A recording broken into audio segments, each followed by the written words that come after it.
Thus says the Lord, my child, consider your ways carefully, for I, the Lord, shall not hold blameless the one who entices another into wickedness, and afterward washes their hands, saying, it was their choice.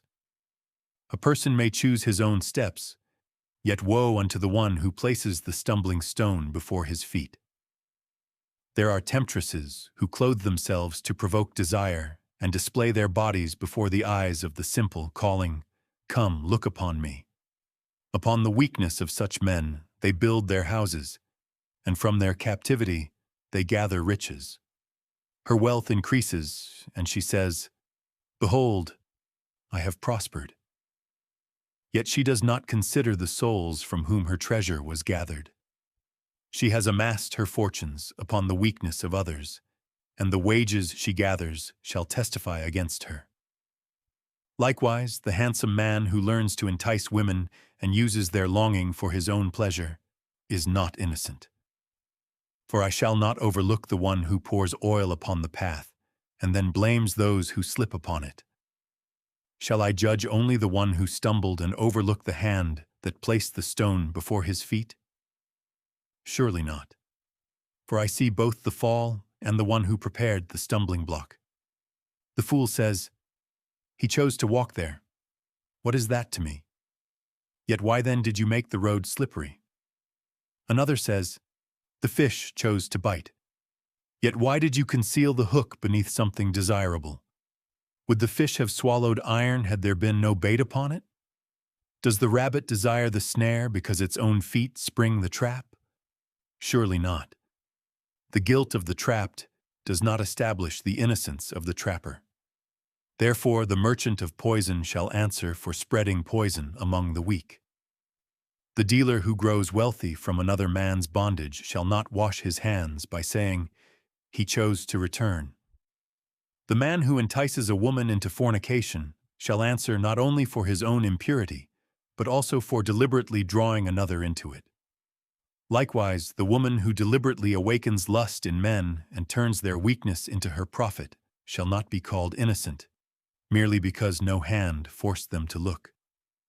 The one who discovers how easily anger may be awakened and therefore provokes multitudes for his own gain walks according to the same wisdom of darkness.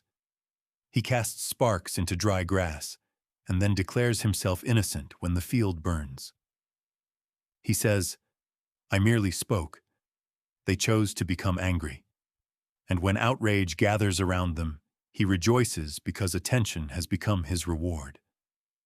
Then he says, am I responsible for another man's anger? Fool, why then did you labor so carefully to produce it? For I, the Lord, see the intention that preceded the words. Each shall bear his own guilt, and the tempter shall bear the guilt of tempting. For there are those who have learned that outrage brings attention, envy brings customers, lust brings silver, fear brings obedience, and division gathers followers.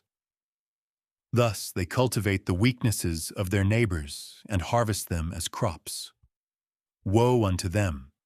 They have made merchandise of the passions of men. There are merchants of lust. There are merchants of anger. There are merchants of envy. There are merchants of fear. And every one of them feeds upon the weakness of another. The world says, let every person guard himself.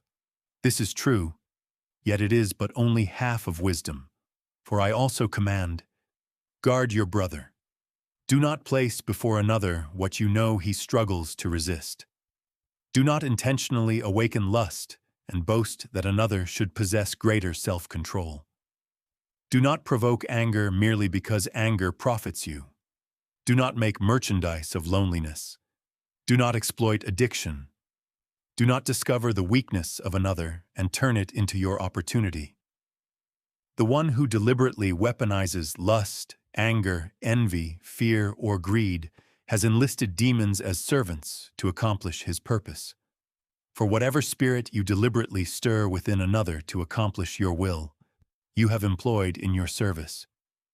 What wickedness it is to dig a pit before your brother, and afterward condemn him for falling into it. Better to cover the pit, Better to remove the snare. Better to strengthen the weak than become wealthy through his weakness. Become a guardian of your neighbor's righteousness. If you know his weakness, do not exploit it. If you know where she stumbles, do not place stones there. If your brother struggles to stand, strengthen his legs rather than testing how easily he may be pushed over. For blessed is the one whose presence makes righteousness easier for those around him. He shall be called trustworthy before me. But the one who becomes rich by multiplying temptation digs a pit whose depth he does not perceive. For I weigh not only the hand that commits the deed, but also the hand that prepared the snare. And I shall not hold blameless the one who causes another to sin.